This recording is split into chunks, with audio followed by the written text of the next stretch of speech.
Top news. పౌర సరఫరాల శాఖలో భారీ కుంభకోణం జరుగుతోందని మాజీ మంత్రి కేటీఆర్ ఆరోపించారు. ధాన్యం టెండర్లలో మొత్తం 1100 కోట్ల కుంభకోణం జరుగుతోందన్నారు. గ్లోబల్ టెండర్ల పేరుతో భారీగా అక్రమాలు జరుగుతున్నాయన్న కేటీఆర్ ధాన్యం విక్రయానికి కమిటీ టెండర్ల ప్రక్రియ ఒకే రోజులో పూర్తి చేయడంలో ఆంతర్యం ఏమిటని ప్రశ్నించారు. ఒప్పందం చేసుకున్న దానికంటే ఎక్కువ మొత్తం అనధికారికంగా చెల్లించాలని మిల్లర్లను బెదిరిస్తున్నారని ఆరోపించారు.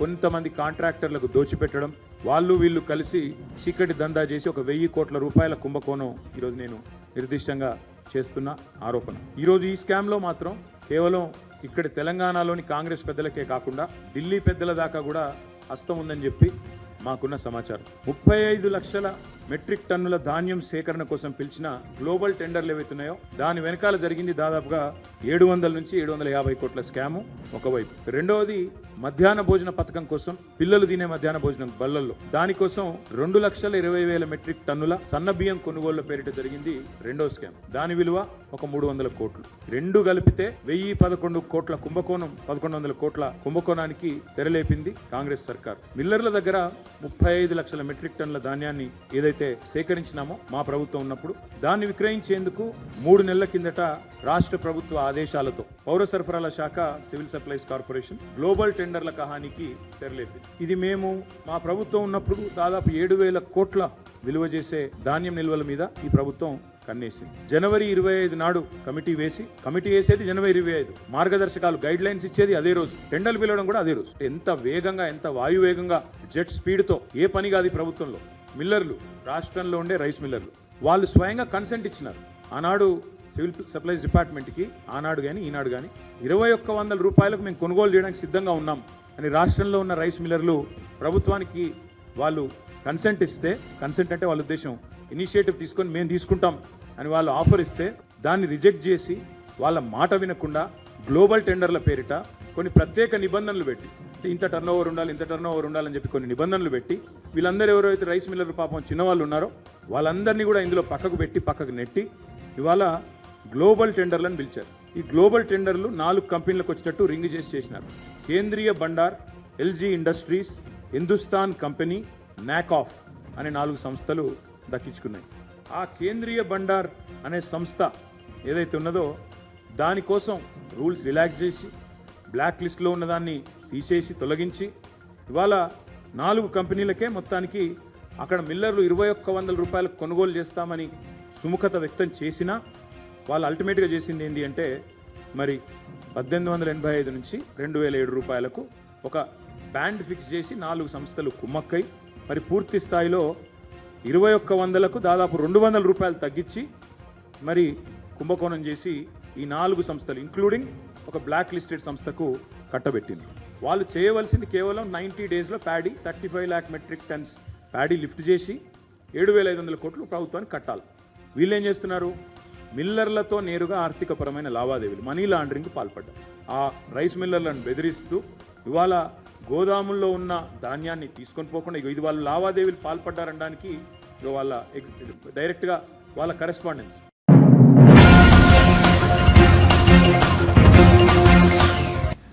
పట్టభద్రుల ఎమ్మెల్సీ ఎన్నికల నేపథ్యంలో బీఆర్ఎస్ పై బీజేపీ మాజీ ఎమ్మెల్యే మెదక్ ఎంపీ అభ్యర్థి రఘునందన్ రావు సంచలన ఆరోపణలు చేశారు. ఈ ఎన్నికల్లో 30 కోట్లతో ఓట్ల కొనుగోలుకు ఆ పార్టీ తెరలేపిందన్నారు. ఈ మేరకు కేంద్ర ఎన్నికల సంఘం రాష్ట్ర ఎన్నికల ప్రధాన అధికారికి ఆయన లేఖలు రాసినట్టు చెప్పారు. తూప్రాన్లో ప్రైవేట్ కార్యక్రమంలో పాల్గొన్న ఆయన ఈ సందర్భంగా మీడియాతో మాట్లాడారు. నవంబర్ 2023లో ఎన్నికలు ఓడిపోయిన నాటి నుంచి తెలంగాణ రాష్ట్ర సమితి పార్టీ ప్రతి ఎన్నికలలో కేవలం డబ్బు ద్వారా మాత్రమే ఎన్నిక గెలవాలనుకునేటువంటి దుర్మార్గమైనటువంటి ప్రయత్నాన్ని చేస్తూ ఉన్నారు. మొన్న జరిగినటువంటి పార్లమెంట్ ఎన్నికలలో కూడా అట్లాంటి చిల్లర ప్రయత్నం చేసి జనాలకి 500, 1000 రూపాయలు ఇచ్చి ఓట్లు కొనుగోలు చేసేటువంటి దుష్ట ప్రక్రియకి TRS party alias BRS party ప్రయత్నం చేస్తుంది.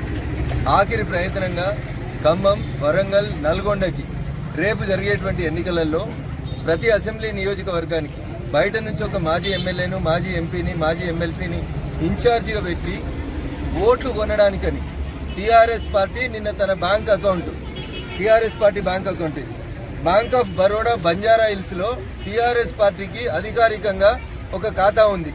ఆ ఖాతా నుంచి నిన్న 30 కోట్ల రూపాయల్ని ఎవరైతే గత శాసనసభలో సభ్యులుగా ఉండి ఇప్పుడు ఖమ్మం, నల్గొండ, వరంగల్ జిల్లాలకు సంబంధించినటువంటి పట్టభద్రుల ఎన్నికలకి రేపు ఓట్లు జరుగుతుంటే నిన్న 30 కోట్ల రూపాయల్ని బంజారా హిల్స్ లో ఉన్నటువంటి తమ కెనరా బ్యాంక్ అకౌంట్ నెంబర్ 26610100002075 అనే అకౌంట్ నుంచి నిన్న 30 కోట్ల రూపాయల్ని టిఆర్ఎస్ పార్టీ 30 మంది ఖమ్మం, నల్గొండ, వరంగల్లో పనిచేస్తున్నటువంటి 30 మంది టిఆర్ఎస్ మాజీ ఎమ్మెల్యేలు, మాజీ ఎంపీలు, మాజీ ఎమ్మెల్సీలకు ట్రాన్స్ఫర్ చేసింది. నేను తెలంగాణ రాష్ట్ర ఎన్నికల సంఘ ప్రధాన అధికారి వికాస్ రాజ్ గారికి మీ ద్వారా సవినయంగా అప్పీల్ చేస్తున్నా. ఎందుకు టిఆర్ఎస్ పార్టీ నిన్న 30 కోట్లు తన అధికారిక ఖాతా నుంచి బదిలీ చేసింది? బదిలీ ఎవరెవరికి అయిందో ఆ ఎమ్మెల్యేలకి నిన్న ₹1 కోటి బదిలీ చేయాల్సినటువంటి అవసరం ఏముంది? దీని మీద సమగ్రమైనటువంటి విచారణ జరిపించాలని కొద్దిసేపటి క్రితం తెలంగాణ రాష్ట్ర ఎన్నికల సంఘానికి రాతపూర్వకంగా ఒక మెయిల్ ద్వారా కంప్లైంట్ అందజేయడం జరిగింది. దీని మీద వారు యాక్షన్ తీసుకోకపోతే TRS party Canara bank of బరోడాలో ఉన్నటువంటి ఈ అకౌంట్ ని సీజ్ చేసి వారి మీద డిసిప్లినరీ యాక్షన్ తో పాటు డబ్బులు పంచి ఎన్నికలు గెలవాలని ప్రయత్నం చేసినందుకు టిఆర్ఎస్ పార్టీ గుర్తింపుని రద్దు చేయాలని భారతీయ జనతా పార్టీగా మేము డిమాండ్ చేస్తా ఉన్నాం. నేను ఇంత స్పష్టంగా ఎన్నికల కమిషనర్ కు పంపించిన కంప్లైంట్ లో bank of Baroda branch Banjara hills account number 266100002075 అనే ఖాతా నుంచి నిన్న మే 25వ తారీఖు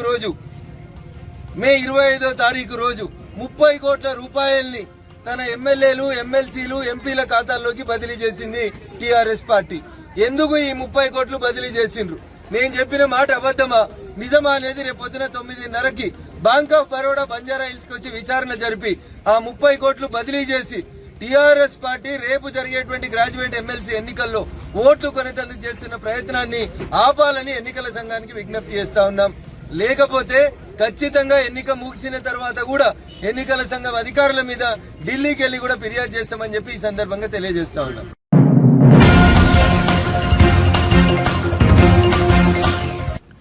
ఆంధ్రప్రదేశ్ లో జూన్ 4న ప్రజాప్రభుత్వం ఏర్పడుతుందని టీడీపీ నేత బొండా ఉమామహేశ్వరరావు అన్నారు. అన్ని సర్వేలు ఎన్డీఏ కూటమికి అనుకూలంగా ఉన్నాయని పేర్కొన్నారు. తిరుమల శ్రీవారిని బొండా ఉమా ఆదివారం దర్శించుకున్నారు. వీఐపీ ప్రారంభ విరామ దర్శన సమయంలో స్వామివారి సేవలో పాల్గొని మొక్కులు చెల్లించారు. అనంతరం మీడియాతో ఆయన మాట్లాడారు.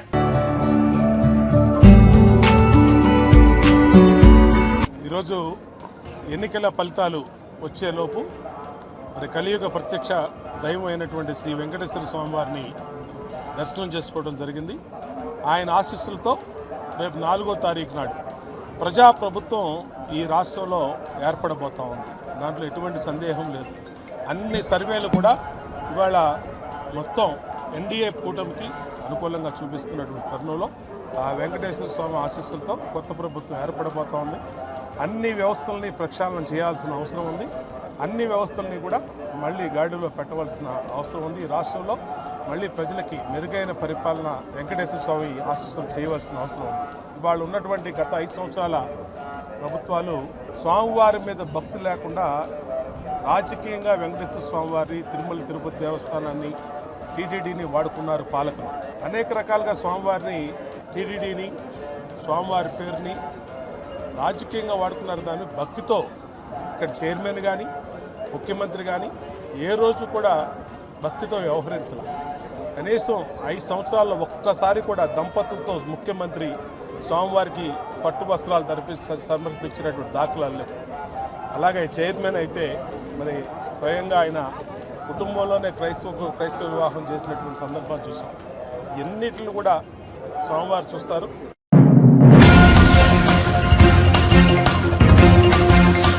మాచర్ల ఎమ్మెల్యే పిన్నెల్లి రామకృష్ణారెడ్డి బాధితుడు టీడీపీ పోలింగ్ ఏజెంట్ మాణిక్యాలరావుతో కలిసి టీడీపీ పొలిట్ బ్యూరో సభ్యుడు వర్లరామయ్య మీడియా సమావేశం నిర్వహించారు.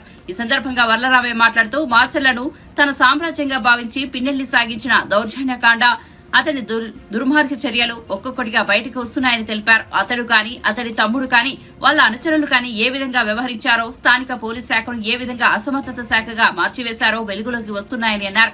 ఎప్పుడైతే పిన్నెల్లి అన్నదమ్ములు పరారీలో ఉన్నారో, ఎప్పుడైతే పోలీస్ శాఖ జూలు విదిల్చి కొంచెం ధైర్యంగా తెచ్చుకుని చూసిన తర్వాత ప్రజలకు ధైర్యం వచ్చిందని, వారిని బాధితులు ఒక్కొక్కరిగా బయటకు వస్తున్నారని వర్లరామయ్య వివరించారు. రకంగా నిర్వీర్యం చేశాడు, ఒక అసమర్థ శాఖగా దాన్ని మార్చివేశారో, ఇవన్నీ కూడా ఒకటొకటే బయటకు వస్తున్నాయి. బాధితులు ఇప్పుడు ఎప్పుడైతే అన్నదమ్ములు పరారులో ఉన్నారో, ఎప్పుడైతే పోలీసు శాఖ కొంచెం జూలు విదిల్చి కొంచెం ధైర్యంగా ఉన్నదో, ఎప్పుడైతే ఎలక్షన్ కమిషన్ ఒక ప్రక్క, పోలీసు శాఖ ఒక ప్రక్క ఈ అన్నదమ్ముల్ని వేటాడుతూ కనిపిస్తే అరెస్ట్ చేస్తాం, కనిపిస్తే కాళ్ళెరగొట్టి లోపల పడేస్తామనే రీతిలో వ్యవహరిస్తుందో, ఇప్పుడు ధైర్యం వచ్చింది. ఒక్కొక్కరు బాధితులు ఎవరైతే వారికి భయపడి పరారయ్యారో, ఎవరైతే వాళ్ళకి భయపడి ప్రాణాలు అరచేత పెట్టుకొని వెళ్ళిపోయారు ఇతర ప్రాంతాలకు, వాళ్ళందరూ కూడా ఒక్కరొక్కరే వస్తూ ఉన్నారు, ధైర్యాన్ని కూడగట్టుకొని వస్తూ ఉన్నారు. ఇక ఏం పర్వాలేదు, వాళ్ళ ఆటలు సాగవు, వాళ్ళ కోరలు పీకేశారు అని ధైర్యాన్ని తెచ్చుకొని ముందుకొచ్చారు. అందులో భాగమే ఇక్కడ ఒక బాధితుడు ఉన్నాడు.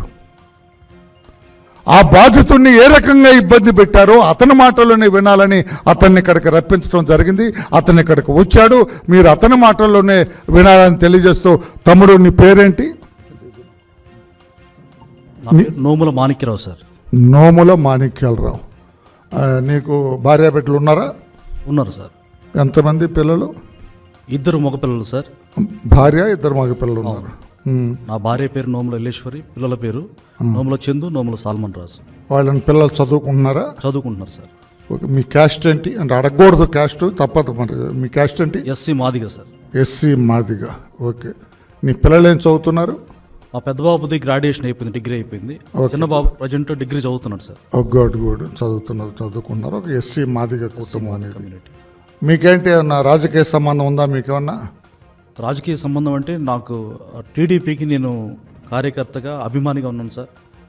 నాకు చంద్రబాబు నాయుడు గారు అంటే ఇష్టం. అది తెలుగుదేశం పార్టీ, చంద్రబాబు గారు అంటే ఇష్టం, తెలుగుదేశం పార్టీ అభిమానిగా ఉన్నావు. అవును సార్. ఓకే. ఆ రోజున ఆ ఊళ్ళో ఏంటి, నువ్వు ఎలా పోలింగ్ ఏజెంట్వా? పోలింగ్ ఏజెంట్ కూర్చున్నాను సార్. ఏ ఊరు మీది? కండ్లకుంట విలేజ్, పిన్నెల్లి రామకృష్ణారెడ్డి ఎమ్మెల్యే గారు ఎవరైతే ఉన్నారో ఆయన సొంత గ్రామమే నా గ్రామం కూడా. ఓ, ఆ ఊరే నీది కూడా? అవును సార్. పిన్నెల్లి రామకృష్ణారెడ్డి వాళ్ళ తమ్ముడు పేరేంటి? వెంకటరామరెడ్డి. పిన్నెల్లి వెంకటరామరెడ్డి ఊరు కళ్ళగుంటే. వాళ్ళ ఊరు నా ఊరు ఒకటి. నువ్వు అదే ఊరు? అదే ఊరు. వాళ్ళు రెడ్డి గారు, నువ్వు మాదిగా. అంతేనా? నువ్వు బాగా తెలుసు వాళ్ళకైతే? బాగా వెల్ నోన్ పర్సన్. సరే, నువ్వు ఆ రోజు పోలింగ్ ఏజెంట్గా కూర్చున్నావు అక్కడ. ఆ బూత్ నంబర్ ఏమైనా గుర్తుందా? గుర్తుంది సార్. 114.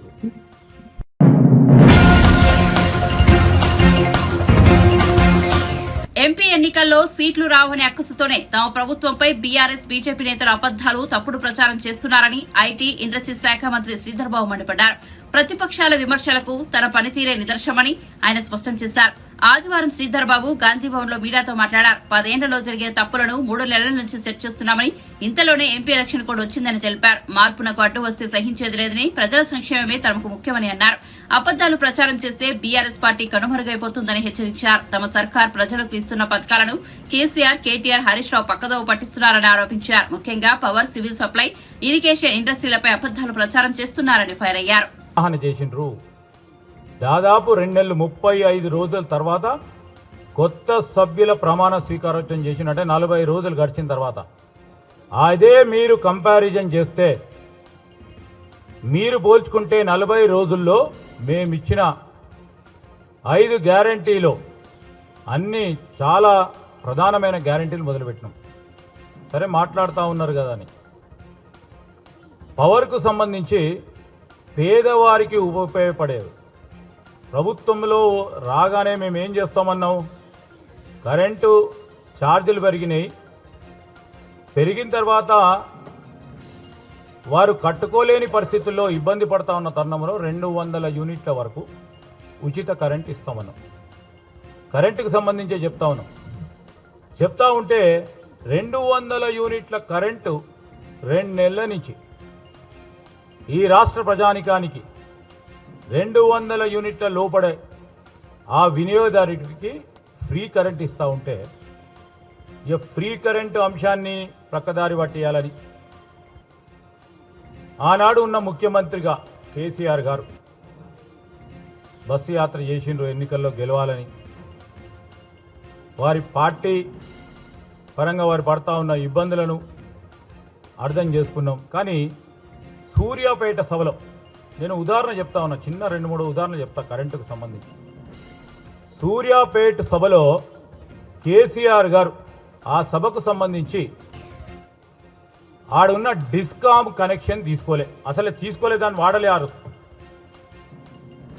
జనరేటర్ మీద సభా కార్యక్రమాన్ని నిర్వహించాలని నిర్ణయం చేసి ఆ సభలో ఆ జనరేటర్ వల్ల జరిగిన కొద్ది ఇబ్బందిని డిస్కామ్ పై నెట్టడం,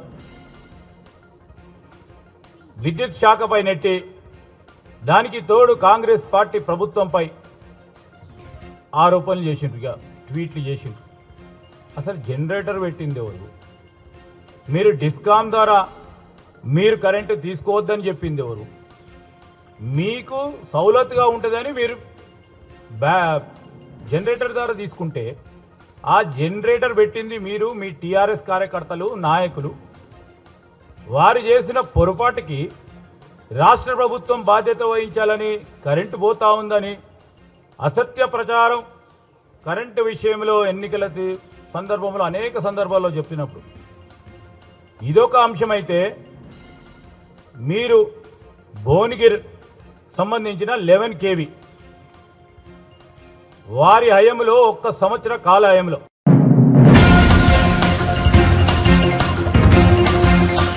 ఇటీవల తిరుపతిలో చంద్రగిరి టీడీపీ అభ్యర్థి పులివర్తి నానిపై దాడి కేసులో ఆరోపణలు ఎదుర్కొంటున్న వైసీపీ నేత చెవిరెడ్డి భాస్కర్ రెడ్డి మీడియాతో మాట్లాడారు. పులివర్తి నాని తనకు రాజకీయ ప్రత్యర్థి మాత్రమే తప్ప ఆయన తనకు శత్రువు కాదని స్పష్టం చేశారు. తనపై అనవసరంగా నిందలు వేస్తున్నారని చెవిరెడ్డి ఆవేదన వ్యక్తం చేశారు. నియోజకవర్గంలో ఈ 5 ఏళ్లలో తాను ఒక్కరిపై చేసుకున్నట్టు గాని, కనీసం చిన్న మాట తిట్టినట్టు గాని చూపించగలరా అని వ్యాఖ్యానించారు. ఇంతకంటే హుందాగా ఎలా ఉండాలో చెప్పండి అంటూ అడిగారు.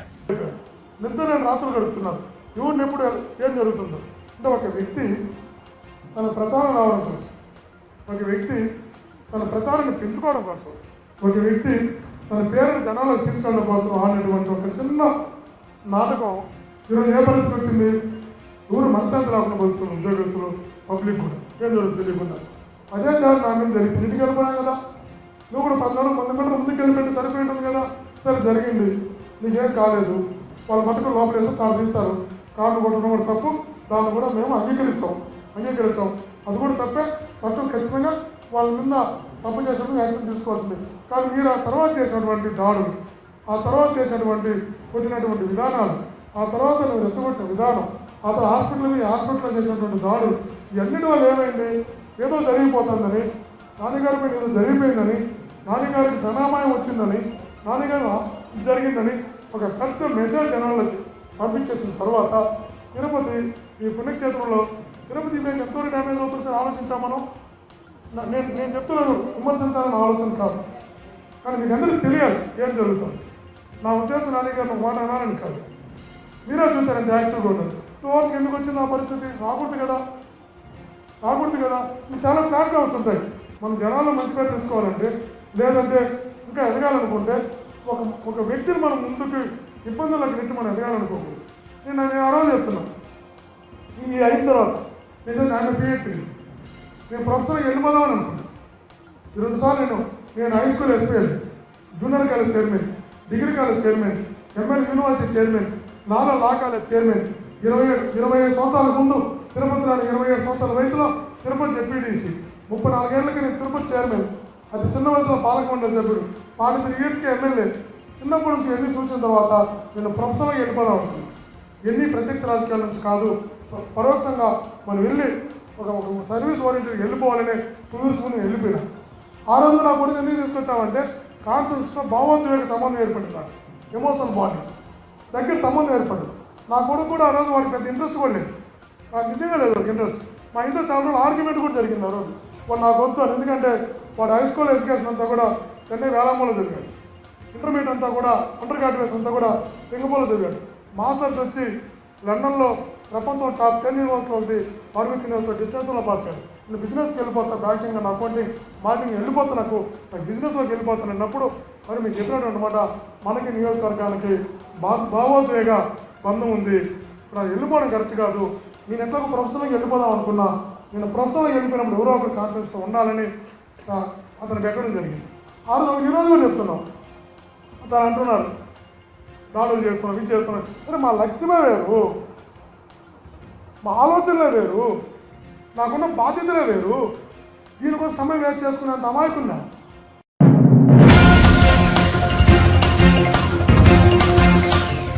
ఏపీలో ముఖ్యంగా నెల్లూరు జిల్లాలో ఎన్నికల కౌంటింగ్ ప్రక్రియ సజావుగా సాగుతుందనే నమ్మకం తమకు లేదన్నారు మంత్రి కాకాని గోవర్ధన్ రెడ్డి. జిల్లా రిటర్నింగ్ అధికారిగా ఉన్న ప్రస్తుత కలెక్టర్ ఆధ్వర్యంలో లెక్కింపు సజావుగా సాగదని అనుమానం వ్యక్తం చేశారు ఆయన.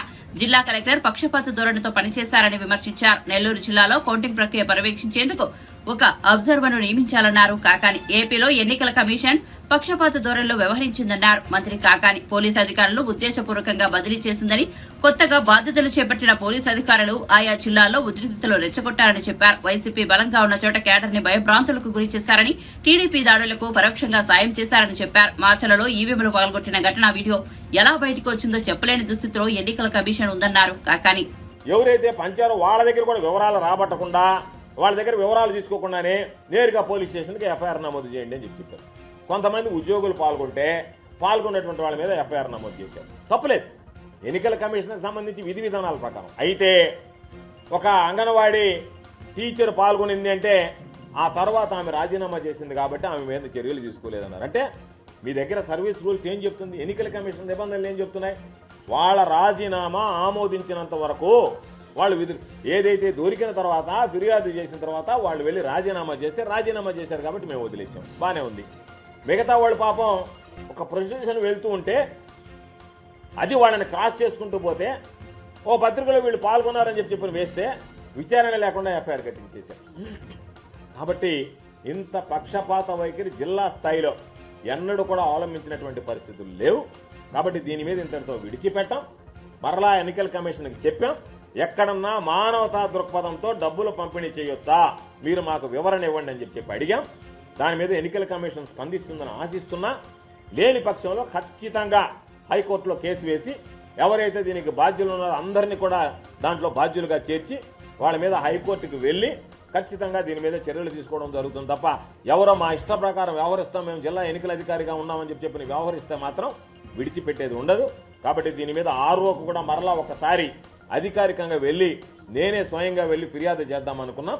కాబట్టి వెళ్ళి అధికారికంగా ఆర్ఓ కూడా మళ్ళీ ఒకసారి నేనే ఫిర్యాదు చేస్తా. దొరికినటువంటి వీడియో క్లిప్పింగ్ని బట్టి ఈరోజు దాన్ని బట్టి వాళ్లే ఇచ్చారు, పంచింది వాస్తవం అని ఒప్పుకున్నారు. కాబట్టి క్లియర్ కట్ ఎఫ్ఐఆర్, ఇంక దాని మీద విచారణ కూడా అవసరం లేదు. మానవతా దృక్పథంతో పంచాడా, ఇంకొక దృక్పథంతో పంచాడా, ప్రతి ఒక్కడు ఎన్నికల్లో పంచేవాడు మానవతా దృక్పథం అని చెప్తాడు, తీసుకునేవాడు మానవతా దృక్పథంతోనే తీసుకుంటాడు.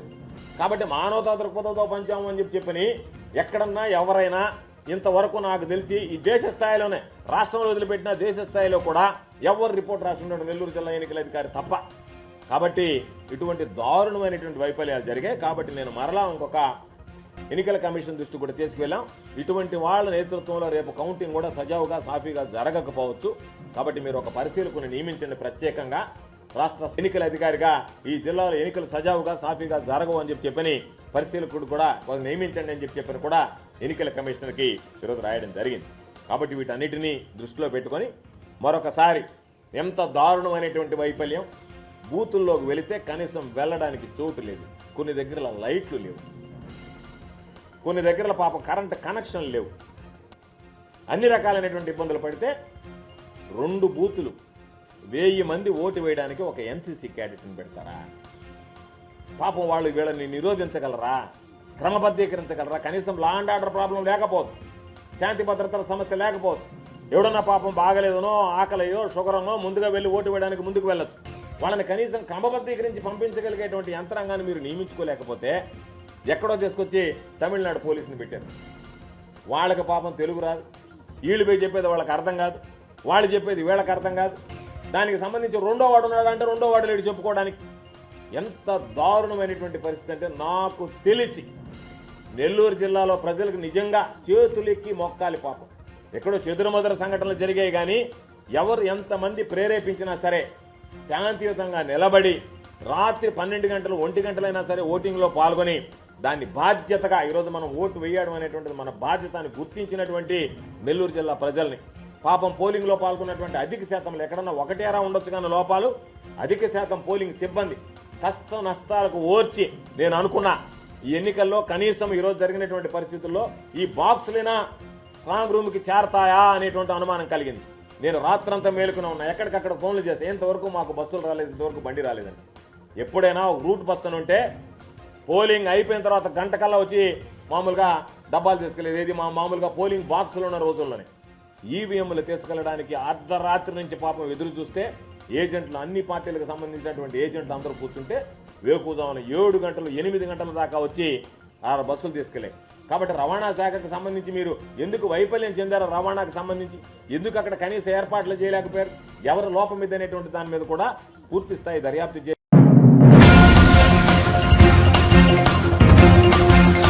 యాదాద్రి లక్ష్మీ నరసింహస్వామి ఆలయ సన్నిధిలో ఆదివారం భక్తులు స్వామివారి ప్రసాదం సేకరణ కోసం ఇబ్బందులు పడ్డారు. రద్దీ ఎక్కువగా ఉండటంతో ఉక్కిరిబిక్కిరయ్యారు. ప్రసాదం క్యూ లైన్ లో గంటల పాటు నిరీక్షించాల్సి వస్తుందని భక్తులు వాపోయారు. గతంలో మాదిరిగానే ప్రసాదం టికెట్లు ఒకే చోట అందుబాటులో ఉండే విధంగా చర్యలు చేపట్టాలని భక్తులు కోరారు. టికెట్ కౌంటర్ ఒక చోట ఎగువన ఏర్పాటు చేయడం, లడ్డూల విక్రయం మరో చోట ఏర్పాటు చేయడం పట్ల భక్తులు అయోమయానికి గురయ్యారని తెలిపారు.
ఐపీఎల్ 2024 విజేతగా నిలవాలన్న సన్ రైజర్స్ హైదరాబాద్ ఆశలు నెరవేరలేదు. ఈ ఏడాది ఐపీఎల్ ఛాంపియన్ గా కోల్కతా నైట్ రైడర్స్ అవతరించింది. కోల్కతా నైట్ రైడర్స్ తో జరిగిన ఫైనల్స్ లో పాట్ కమిన్స్ నాయకత్వంలోని సన్ రైజర్స్ అన్ని రంగాల్లో విఫలమైంది. చెన్నైలోని ఎంఏ చిదంబరం స్టేడియంలో జరిగిన ఈ మ్యాచ్ కోల్కతాలో 8 వికెట్ల తేడాతో ఘన విజయం సాధించింది. ఈ టైటిల్ సమరంలో టాస్ గెలిచి బ్యాటింగ్ చేసిన సన్ రైజర్స్ 18.3 ఓవర్లలో 113 పరుగులకే ఆలౌట్ అయితే ఆ స్వల్ప స్కోరును కాపాడుకునేందుకు సన్ రైజర్స్ విఫల యత్నం చేసింది. 114 పరుగుల విజయ లక్ష్యాన్ని కోల్కతా జట్టు 10.3 ఓవర్లలో కేవలం 2 వికెట్లు కోల్పోయి ఛేదించింది. వెంకటేష్ అయ్యర్ విధ్వంసక ఇన్నింగ్స్ లో కోల్కతా విజయం కీలక పాత్ర పోషించాడు. వెంకటేష్ అయ్యర్ 26 బంతుల్లో 4 ఫోర్లు 3 సిక్స్లతో 52 పరుగులతో అజేయంగా నిలిచాడు. మరో ఎండ్లో ఓపెనర్ రహమతుల్లా గుర్బాజ్ కీలక ఇన్నింగ్స్ లో ఆకట్టుకున్నాడు. గుర్బాజ్ 32 బంతుల్లో 5 ఫోర్లు 2 సిక్స్లతో 39 పరుగులు చేశాడు. కెప్టెన్ శ్రేయస్ అయ్యర్ 6 పరుగులు చేశాడు. అంతకుముందు ఓపెనర్ సునీల్ నరైన్ 6 పరుగులు చేసి కమిన్స్ బౌలింగ్ లో అవుట్ అయ్యాడు. ఈ విజయంతో కోల్కతా నైట్ రైడర్స్ 10 ఏళ్ల తర్వాత మళ్లీ ఐపీఎల్ విజేతగా నిలిచింది.